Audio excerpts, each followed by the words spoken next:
Hello, everybody. Happy Wednesday evening. That's right, evening. We're a little late today, but better late than never. Time for another Seahawks video, but first, we just hit 1,740 subscribers to the YouTube channel. I want to give a shout out to all my subscribers, old and new, and a special shout out to Jason, Hillel, Anton, HaWKxXAsYLuM, Ryguy, Rip, Carson, Caesar, Nick, Dylan, Aaron, Joshua, zaknyfein, Washi, Let Russ Cook, Scott, Rico, and Santee. They are the channel members, our first 18 channel members. I want to give a special tip of my cap to those guys. If you want to become a member, click the join button down below. Please like the video and subscribe if you like the content. And we are doing it tonight. That's right. I know everyone's excited for this one. Wagner Watch. It is Wednesday. It is time to take a look at how Bobby Wagner played against the 49ers and compare it to my expectations for him in 2020.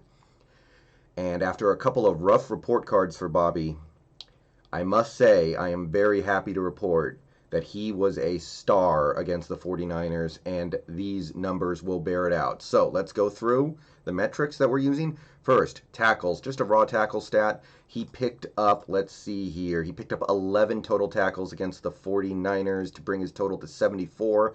That puts him on pace to easily break 160. Which is way above the 2020 projection I had for him, so he's doing great in this regard. Sacks, he finally cashed in on some of those pressures, guys. I'm very happy to say he picked up not one, but 2 sacks against the 49ers, and we needed them. Almost picked up a third, but now he is well on track to meet my expectation of a measly 3. He may even surpass it, so looking good here now after a big game in that category for Bobby. Missed tackles, did not pick up another missed tackle, still 5. Brings his missed tackle percentage down to 6.3. These are still higher than we want, but a clean game is a step in the right direction for sure.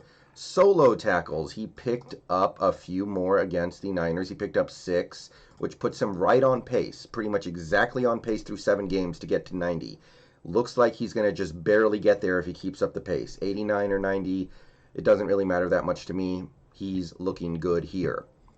So I'm happy with his ability to bring down opposing players by himself. QB pressures.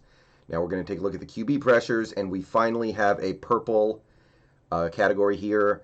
He picked up a whopping 4 QB pressures against the 49ers. A few sites gave him more, like Pro Football Focus gave him like 6.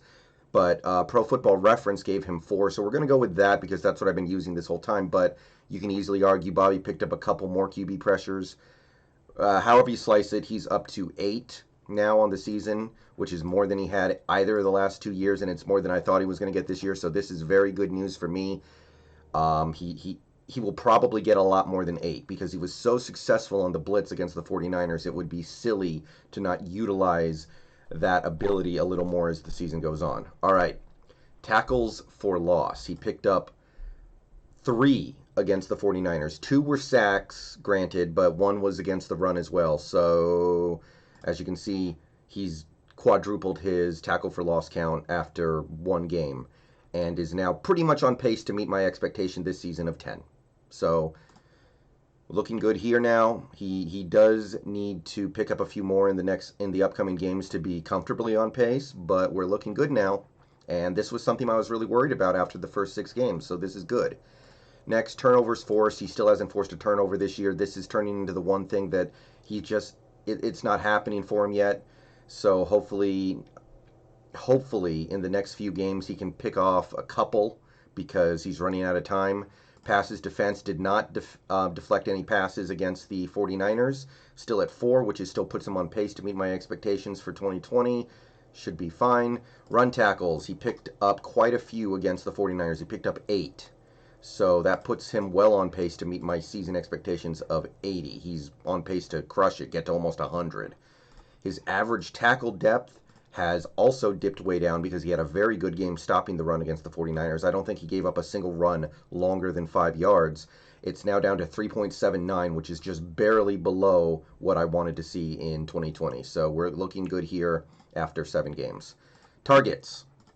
He's at 33 targets after 7 games, which does mean he's on pace to surpass my hopes for him in 2020, which in this case would be a bad thing. But, however, I want to reiterate, this is not a deal breaker as long as he's not giving up a lot of completions. And as we can see, through 7 games, he's given up 21 completions. That means he's on pace to give up exactly 48 completions on the year, which would be good. Would be in line with my hopes and expectations for him in 2020. He only gave up 1 completion on 1 target against the 49ers. So this was a very good game in coverage for Bobby. His completion percentage allowed is up to 63.6. And if you take a look at the number of yards he gave up, he only gave up 6 yards in coverage against the Niners to bring the total up to 205. So he did not really get picked on at all against the 49ers, and this is all very good stuff, especially when you consider the way the 49ers offense typically runs. This is a wonderful result for Bobby. This puts him right back on track to meet my coverage expectations. Passing touchdowns, did not give up any, which is awesome. Passer rating allowed ticked up a tiny bit to 81, but still well below the 90 that I was wanting from him in 2020, so this is good. Average depth of target is a little high, but again, in context, I don't think this is such a big deal. Air yards are up. It's a little curious. It's up at 116. This is kind of notable, but it doesn't matter so much as long as he's preventing yards after the catch. And through 7 games, he hasn't even allowed 100 yards after the catch. So at this rate, he may end up giving up less than 200 yards after the catch this season, which is way below what I expected, so a little bit of regression in the air yards is fine. And finally, of course, after that very successful game against the 49ers, his pass rush win rate is phenomenal, 19%. So great stuff here. Bobby played a great game, and it shows up in these regards. So in my opinion, Bobby played the best game he's played in a few years, and this is how he earns his contract going into next year. So I'm going to go ahead and get out of here. A little shorter video than usual, but that's not such a bad thing. You guys know how this stuff works now. Peace out, go Hawks. Might stream later, might not. I'm not 100% sure yet. But, yeah, peace out, go Hawks.